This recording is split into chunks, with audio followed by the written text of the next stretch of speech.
Hello friends, मेरा नाम है शुभम राव और आप सभी का स्वागत है हमारे नए यूट्यूब और फेसबुक पेज स्टडी विथ एनआईटीएंस में। मैं खुद एक एनआईटीएन हूं और मैं एनआईटी रायपुर से बीटेक हूं इलेक्ट्रिकल इंजीनियरिंग में। तो मेरे द्वारा आज एक नई सीरीज चालू की जा रही है जिसमें मैं आपको दैनिक करंट अफेयर हमारे यूट्यूब चैनल के साथ साथ फेसबुक पेज पर भी उपलब्ध कराऊंगा। ठीक है, अभी फिलहाल तो करंट अफेयर के लेक्चर ही आपको फेसबुक पेज पर मिलेंगे। लेटर ऑन हो सकता है कि मैं सीजीपीएससी और सीजी व्यापम के निःशुल्क लेक्चर सीरीज जो हम लोग यूट्यूब चैनल के माध्यम से प्रोवाइड कर रहे थे वो हम लोग आपको बेसिकली फेसबुक पेज के माध्यम से भी उपलब्ध कराएंगे। ठीक है, लेकिन उसके लिए मेरा पेज थोड़ा ग्रो होना ज़रूरी है। तो उसके लिए आपको क्या करना है, अगर आप इस वीडियो को फेसबुक पे देख रहे हो तो यहाँ पे कॉर्नर पे जो आइकॉन बना है वहाँ पर वीडियो देखने के बाद उस पर क्लिक करिएगा और हमारे फेसबुक पेज में आप पहुँच जाएंगे और वहाँ से आप फेसबुक पेज को लाइक और फॉलो कर लीजिएगा। तो उससे मेरे वीडियो की अपडेट्स आपको मिलते रहेगी। जिन सज्जनों को मुझसे CGPSC prelims, mains, CG Vyapam, state engineering services और सीएससीबी जेई एग्जामिनेशन के लिए पढ़ना है वो स्क्रीन में दिए हुए नंबर पर संपर्क करें। और ये लेक्चर जो होंगे वो पेड लेक्चर होंगे। ठीक है, और हम लोग एक टेस्ट सीरीज भी लॉन्च कर चुके हैं जिसके बारे में मैं ऑलरेडी बता चुका हूँ। ज़्यादा जानकारी के लिए हमारा यूट्यूब चैनल जरूर देख लीजिए। ठीक है, आज हम लोग कवर करेंगे 12 तारीख का करंट अफेयर। ठीक है, इसमें राष्ट्रीय, अंतर्राष्ट्रीय और छत्तीसगढ़ तीनों का करंट अफेयर होगा। ठीक है, तो मैं पूरे करंट अफेयर आपको बता रहा हूँ, आप क्लासीफाई कर लीजिएगा बाद में जाके, क्योंकि मैंने क्लासीफाई करके आपको नहीं दिया है। ठीक है, सबसे पहले देखते हैं हम लोग आज की न्यूज जो है। गुजरात के मुख्यमंत्री विजय रूपाणी जी का इस्तीफा हो गया है और अभी जो मेरे को न्यूज़ मिल रही है उसके हिसाब से देवेंद्र पटेल जो होंगे वो गुजरात के अगले मुख्यमंत्री होंगे। ठीक है, ये बीजेपी में ट्रेंड चल रहा है कि जो कुछ मुख्यमंत्री जो उनके क्राइटेरिया पे फिट नहीं बैठते हैं उनसे इस्तीफा ले लिया जाता है। जैसे हाल ही में आपने देखा होगा कि कर्नाटका के मुख्यमंत्री येदियुरप्पा जी को इस्तीफा देना पड़ा था। इसके अलावा उत्तराखंड के मुख्यमंत्री त्रिवेंद्र सिंह रावत जी को भी इस्तीफा देना पड़ा था। हालांकि त्रिवेंद्र सिंह रावत जी का केस अलग था, वहाँ संवैधानिक संकट की वजह से जो है उनको इस्तीफा देना पड़ा था। ठीक है, लेकिन विजय रूपाणी जी को जो है उनकी पॉलिसी की वजह से, बेसिकली जो बीजेपी की इंटरनल पॉलिसी है उसके हिसाब से उनको इस्तीफा देना पड़ा है। अब इनका क्या होगा क्या नहीं होगा वो भगवान जाने और मोदी जी जाने। फिलहाल हमको ये याद रखना कि इनका इस्तीफा हो गया। देखिए, अभी जो है इंडियन गवर्नमेंट ने जो है खाद्य तेल पे जो है टैक्स, आयात शुल्क को घटा दिया है।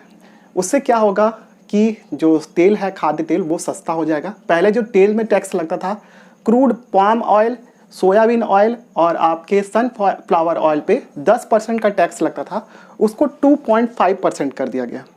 ठीक है, इसी प्रकार रिफाइंड ग्रेड पाम, सोया और सनफ्लावर ऑयल पे 37% से टैक्स घटाकर 32.5 कर दिया गया। इससे जो है खाद्य तेल जो है वो उसकी कीमतों में कमी आएगी। अभी देख रहे होंगे जैसे कि आके लगभग 200 रुपये के आसपास जो है वो खाद्य तेल की कीमत हो गई है। तो इस पॉलिसी के तहत जो है तेल के दाम कुछ कम होंगे। ठीक है, इसके बाद आज का तीसरा करंट अफेयर जो है सोलर पैनल के ऊपर में। हालांकि मैं यहाँ पे करंट अफेयर के बारे में नहीं लिख रहा, ये करंट अफेयर नहीं है, एक लेख आया था पेपर में। अगर आपको वो लेख देखना है तो हमारे फेसबुक पेज में जाइएगा, ये लेख आप जरूर देखिएगा, क्योंकि इसमें जो है सोलर पैनल से जो है क्या नुकसान हो रहा है पर्यावरण को उसके बारे में जानकारी दी गई है। बेसिकली ग्रेट इंडियन बस्टर्ड के बारे में जानकारी दी गई है कि उसके प्राकृतिक आवास और उनकी जो संख्या में लगातार कमी आ रही है राजस्थान के क्षेत्रों में। ठीक है, और पर्यावरणविद इसके लिए परेशान है। ठीक है, तो ये लेख जरूर आप देखिएगा, क्योंकि अगर आपको मेंस में आंसर राइटिंग या फिर आपके बेसिकली पेपर नंबर 2 में निबंध आता है किसी प्रकार का, तो आपको पता होना चाहिए कि नवीनीकरणीय ऊर्जा के दुष्परिणाम क्या हो सकते हैं। तो इसके लिए आप ये लेख जरूर देखें और उसके लिए हमारा फेसबुक पेज जरूर विजिट करें। ठीक है, जो व्यक्ति यूट्यूब में देख रहे होंगे वो डिस्क्रिप्शन में जाके बहुत सारे लिंक हैं फेसबुक, व्हाट्सएप, ट्विटर, इंस्टाग्राम के, और आप फेसबुक वाले लिंक पर टैप करके हमारा फेसबुक पेज से ये लेख पढ़ सकते हैं। ठीक है, नेक्स्ट है आपका medicine from the sky project की शुरुआत की गई है और ये तेलंगाना से चालू हुआ है। ठीक है, बेसिकली ये एक पायलट प्रोजेक्ट के रूप में चालू किया गया जिसमें वैक्सीन और आपके कुछ दवाइयों का जो है एक स्थान से दूसरे स्थान तक ट्रांसपोर्टेशन किया गया। ठीक है, अभी हाल ही में जो है ज्योतिरादित्य सिंधिया जो हमारे उड्डयन मंत्री हैं, उन्होंने जो है ड्रोन की पॉलिसी में कुछ रियायतें दी हैं और उनकी इन भविष्य में जो योजना है जैसे कि आपका एयर टैक्सी और बाकी सारी चीज़ों की, उससे रिलेटेड जो है ड्रोन की पॉलिसी में थोड़ी ढिलाई दी गई है। ठीक है, लेकिन ड्रोन के लिए जो है उन्होंने 3 क्षेत्र बनाए हैं, एक ग्रीन जोन, येलो जोन और आपके रेड जोन। ग्रीन जोन का मतलब यह है कि वहाँ पर ड्रोन उड़ाने की आपको सुविधा होगी। येलो जोन में आप परमिशन के साथ जो है आप ड्रोन उड़ा सकते हैं, और रेड जोन में जो है ड्रोन उड़ाना पूरी तरीके से प्रतिबंधित है। ठीक है, तो ये जो पायलट प्रोजेक्ट की शुरुआत हुई थी वो ग्रीन जोन में ड्रोन उड़ाया गया था।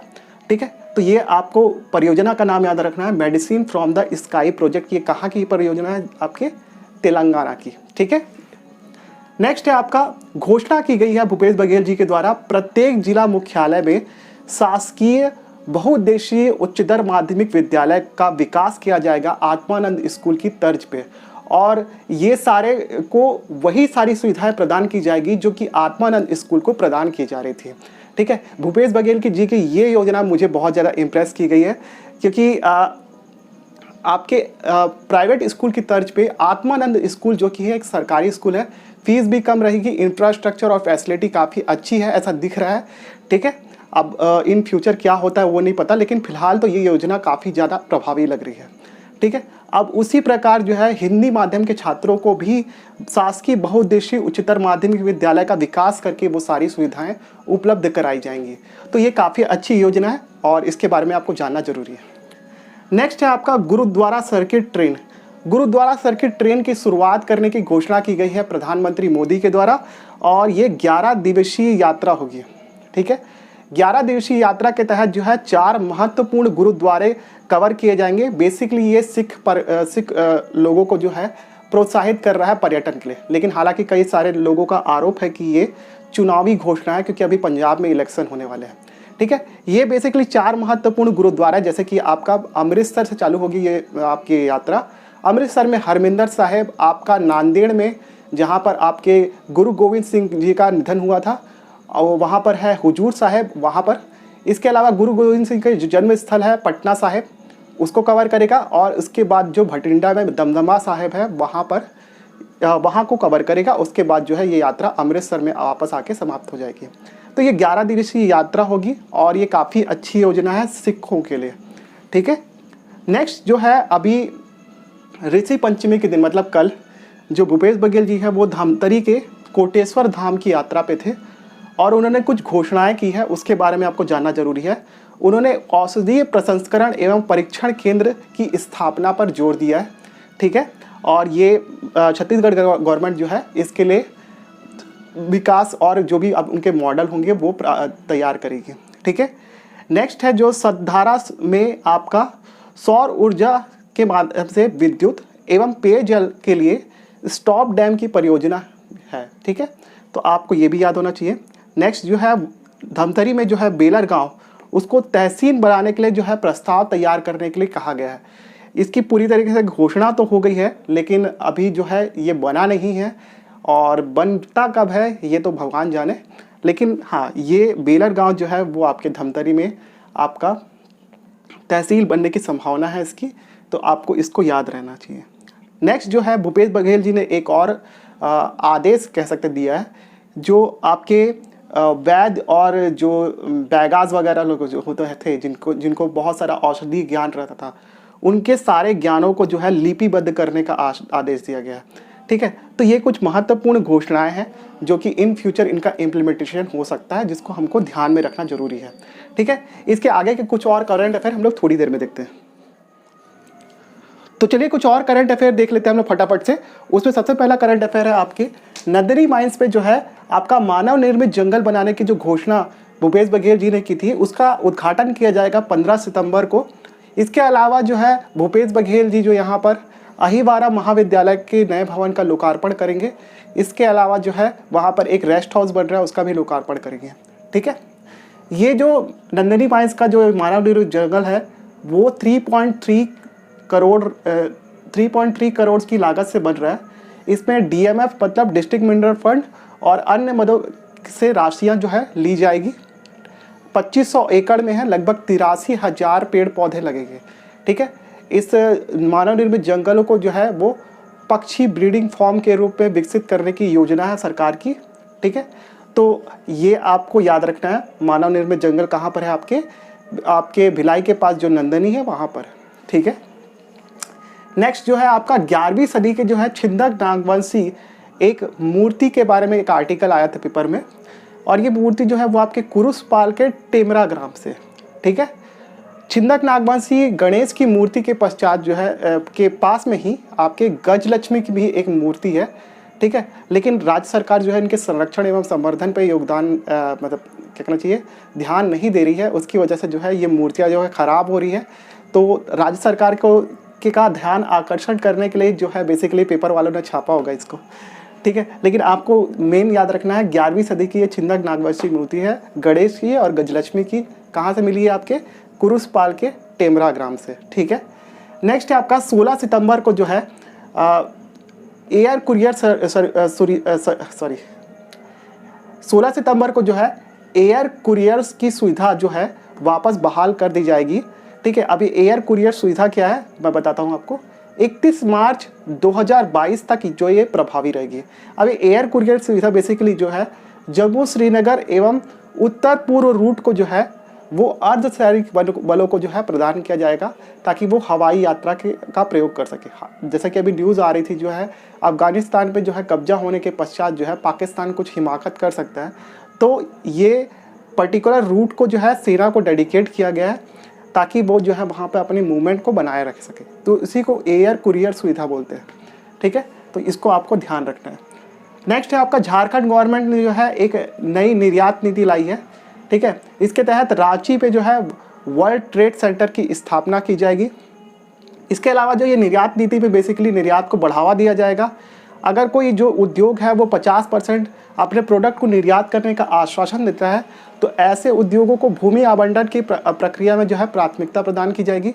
इसके अलावा जो है झारखंड से जो है आपका पोर्ट तक ले जाने में जो ट्रांसपोर्टेशन कॉस्ट लगता था, ठीक है, उसमें भी 20 लाख रुपए की जो ट्रांसपोर्ट सब्सिडी जो है वो झारखंड गवर्नमेंट प्रदान करेगी। तो ये सारी डेवलपमेंट झारखंड की तरफ से। नेक्स्ट है आपका United nation world tourism Arge award, ठीक है। इसके लिए जो है लॉर्ड पुरखास जो कि ओरछा का एक बहुत ही फेमस स्थल है, जो आपको पता होगा कि CGPSC में इस बार ओरछा और ग्वालियर से रिलेटेड जो है क्वेश्चन आया था, ठीक है। उसको नामित किया गया है आपके बेस्ट विलेज टूरिज्म अवार्ड के लिए, ठीक है। अब इसको अवार्ड मिलता है या नहीं मिलता है, लेकिन आपको ये याद रखना है लॉर्ड पुरखास का नाम, ठीक है। नेक्स्ट है आपका खाद्य प्रसंस्करण मंत्रालय जो है वो 6 से लेकर 12 सितंबर तक फूड प्रोसेसिंग सप्ताह मना रहा है, ठीक है। और इसके तहत जो है वो 7 परियोजनाओं को जो है लॉन्च किया गया है, जिसकी कुल लागत है 164.46 करोड़, ठीक है। ये खाद्य प्रोसेसिंग सप्ताह से जो है वो बेसिकली ध्यान दिया जाएगा कि हमारे उन उद्योगों का जो कि खाद्य प्रसंस्करण के क्षेत्र में कार्य कर रहे हैं, और उनके लिए जो भी प्रयास किए जा रहे हैं उससे संबंधित जो है डेवलपमेंट इस खाद्य प्रोसेसिंग सप्ताह में होगा, ठीक है।